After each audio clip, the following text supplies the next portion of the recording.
Capítulo 69. Raf. Naquela manhã, eu tinha entrado em um quente buraco escuro para interrogar os prisioneiros. O buraco não tinha fim, era uma queda livre que me convidava a me soltar. Tudo o que eu era capaz de ver na escuridão enquanto fazia perguntas eram carrinhos de mão cheios de espólios tomados dos soldados mortos de Dalbrek. A cada golpe do meu punho cerrado, via Lia sentada em uma úmida cela de detenção vendana, sofrendo com o luto do irmão morto. E, quando saquei minha faca para o vice-regente, vi apenas Lia, sangrando e fraca nos meus braços. Sem por fim me puxara para trás. O vice-regente limpou o lábio com a manga da sua roupa, e depois abriu um sorriso afetado. Eu tinha planejado matar vocês dois, sabe? Uma emboscada feita para que parecesse um roubo comum por parte de bandidos dalbrechianos no caminho de volta para casa depois do casamento. Os olhos dele reluziam com orgulho. Você acha que eu não tenho os meus motivos, assim como você não tem os seus? Não ficamos todos cansados de esperar pelo que nós queremos? A única diferença entre mim e você é que parei de esperar. Esse homem é louco, Sem havia murmurado enquanto me interrompia no meio do golpe do meu punho cerrado. Já chega, disse ele, e me empurrou para longe. Ele trancou a porta da cela atrás de nós e depois voltou minha atenção para um outro ponto, lembrando-me de que eu ainda precisava contar isso para Lia. Entrei nos aposentos a que a tia de Lia, Cloris, havia me conduzido mais cedo, ainda me sentindo como se fosse um intruso. Parecia errado ficar no quarto que o irmão de Lia outrora dividira com a noiva, Greta.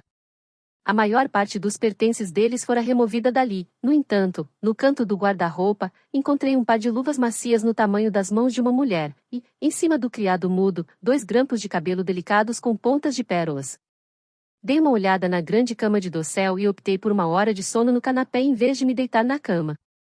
Eu teria preferido ficar em um saco de dormir no saguão de Aldrid, onde estavam muitos dos meus homens, mas Lady Cloris insistiu que eu ficasse com o quarto, e eu não queria relutar em ceder à sua hospitalidade. Quando entrei, Orrin estava deitado na diagonal na minha cama, adormecido, com a boca aberta e as pernas pendendo na lateral da cama. Jeb estava estirado no canapé, com os olhos fechados e as mãos harmoniosamente entrelaçadas sobre a barriga. Eles dois haviam ficado acordados a noite toda garantindo a segurança da cidadela e designando postos. Somente os soldados de Dalbrek deveriam guardar os prisioneiros até que tivéssemos certeza de que não havia mais nenhum soldado vendando em meio aos escalões. Sem estava sentado a uma mesa, comendo uma torta de alguma carne de caça e revendo arquivos pegos dos apartamentos do vice-regente. Tavi estava sentado na outra ponta da mesa, com os pés apoiados em cima dela, remexendo papéis em seu colo. Alguma coisa? Perguntei. Sem balançou a cabeça em negativa. Nada de importante que pudesse nos ajudar. Ele é um diabo esperto. Apanhei o ovo cozido de uma bandeja de comida e fiz com que descesse com leite. Você contou a ela? Perguntou Tavi. Tanto Jeb quanto Orrin abriram os olhos, esperando por uma resposta também. Assenti. Ela precisava saber, rapaz, disse Sem.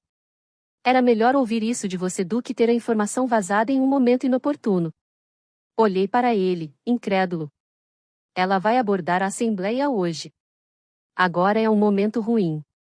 Então não existiria nenhum momento bom. Ainda assim, isso precisava ser feito. Agora já foi, ficou para trás. Nunca ficaria para trás.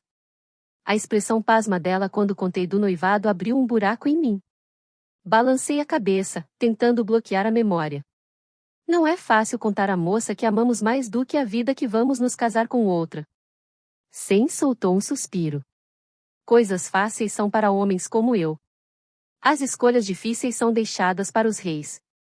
O general é um canalha ardiloso, disse Orrin, bocejando, e precisa de uma flecha no traseiro. Jeb se sentou e abriu um largo sorriso. Ou eu poderia cuidar dele silenciosamente. É só falar. Ele fez um som de um clique, o estalar de um pescoço, como se estivesse mostrando o quão rapidamente isso poderia ser feito. Aquelas eram apenas demonstrações de solidariedades. Eu sabia que nenhum deles assassinaria um oficial legítimo de Dalbrek, nem eu permitiria que fizessem isso, embora fosse tentador. E o que você faria com a filha do general? Mataria a menina também? Orrin soltou uma bufada. Tudo de que a menina precisa é olhar para o meu belo rosto para cancelar o casamento com você. Além do mais, eu sou um arqueiro. Trago o jantar para casa. O que você tem a oferecer? Além de um reino? Murmurou Sem. Você poderia cancelar o casamento e tentar se sair dessa, sugeriu Tavi. Sem sugou o ar, sabendo quais seriam as consequências. Minha posição em Dalbrek estava precária. Tentar sair dessa era uma opção arriscada. Eu tinha tudo a perder e nada a ganhar. O noivado era a vitória do general e meu próprio inferno particular, e o preço para salvar a vida de Lia. E, enquanto o general fazia os seus joguinhos, a filha dele estava presa no meio. Eu me lembrava do temor nos olhos dela e da sua mão tremendo enquanto ela assinava os documentos. A moça estava com medo e nada queria comigo, mas eu tinha ignorado isso porque estava desesperado e com raiva. Vamos mudar de assunto, falei. O que acontece entre mim e Lia não precisa ser discutido aqui. Ainda temos um exército imbatível marchando na nossa direção.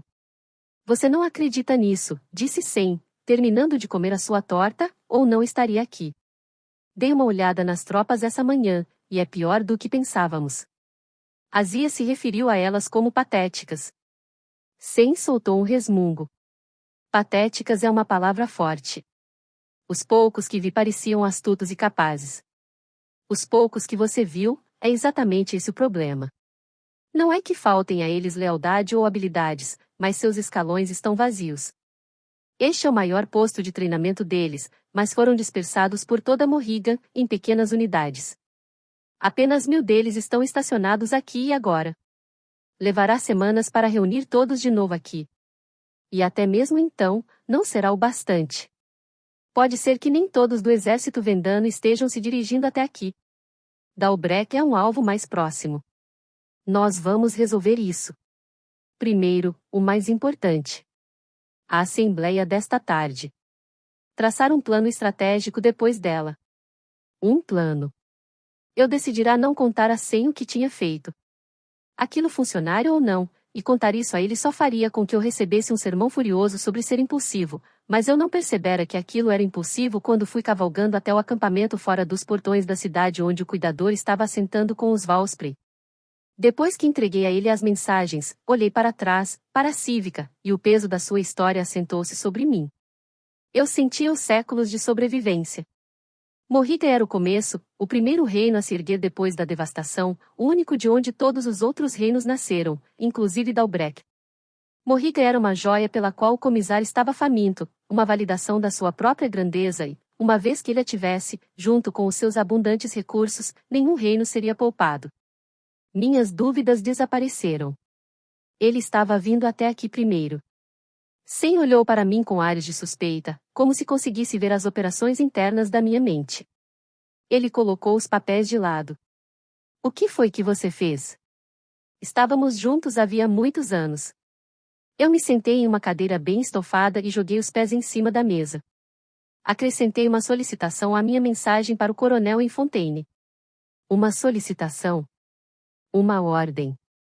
Mandei que ele enviasse suas tropas à Cívica. Sem soltou um suspiro e esfregou os olhos. Quantos? Todos. Todos, mesmo, todos? Assenti. Sem pôs-se de pé em um pulo, fazendo a mesa estremecer e derramando cidra. Você enlouqueceu? Fontaine é o nosso maior posto avançado. 6.000 soldados. É a nossa primeira linha de defesa para as fronteiras a oeste. Eu mandei a mesma mensagem a Boden. A essa altura, tanto Orrin quanto Ger estavam se sentando eretos nos seus lugares. Sem voltou a se sentar à mesa e repousou a cabeça nas mãos.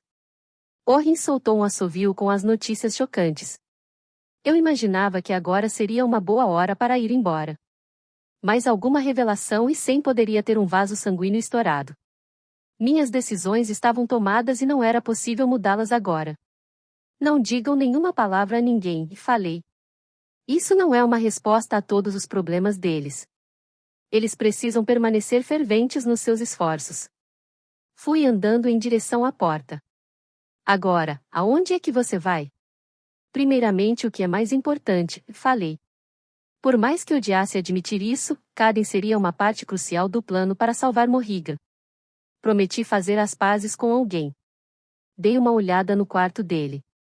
Quando vi que Caden não estava lá, segui para minha próxima melhor opção, e estava certo. Avistei-o, com uma das mãos pressionadas na parede, parado no topo da escadaria que dava para o nível mais baixo da cidade, onde os prisioneiros eram mantidos. Ele fitava abaixo da escura escadaria, tão consumido por seus pensamentos que não me notou no final da passagem. Ele é morriguês, pensei, exatamente como Lee havia dito que era. Ele era nascido de uma linha de nobreza que remontava até Piers, um dos mais ferozes guerreiros da história de Morriga. Um guardião sagrado, era como sem se referir a ele.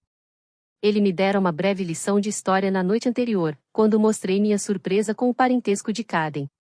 Uma estátua do musculoso e poderoso Piers dominava a entrada do acampamento de Piers. Caden não parecia poderoso agora. Parecia derrotado. No entanto, na noite passada, engoli em seco, lembrando-me de como eles ficavam juntos quando fui ver como Lia estava durante a noite. Eu tinha visto a mão dele pousada na cama dela e a mão dela curvada sobre a dele. Os dois estavam dormindo, em paz. Saí do aposento rapidamente para que não me vissem. Talvez tivesse sido aquilo o que me dera coragem para contar a verdade a ela. Eu sabia que Lia não o amava da mesma forma como me amava. Eu tinha visto isso nos olhos dela logo que ela me viu no arsenal, e depois a mágoa quando contei-lhe sobre o meu noivado, mas ela também gostava de Caden. Eles partilhavam alguma coisa que eu e ela não tínhamos, as raízes de um reino e o amor por um outro. Ele ainda não tinha notado a minha presença ali. Em vez disso, fitava a escuridão e dedilhava, distraído, a adaga embainhada na lateral do corpo, como se uma cena estivesse se desenrolando na sua cabeça. Eu podia imaginar qual seria ela.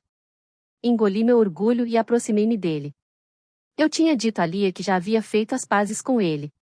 Agora precisava fazer isso de verdade.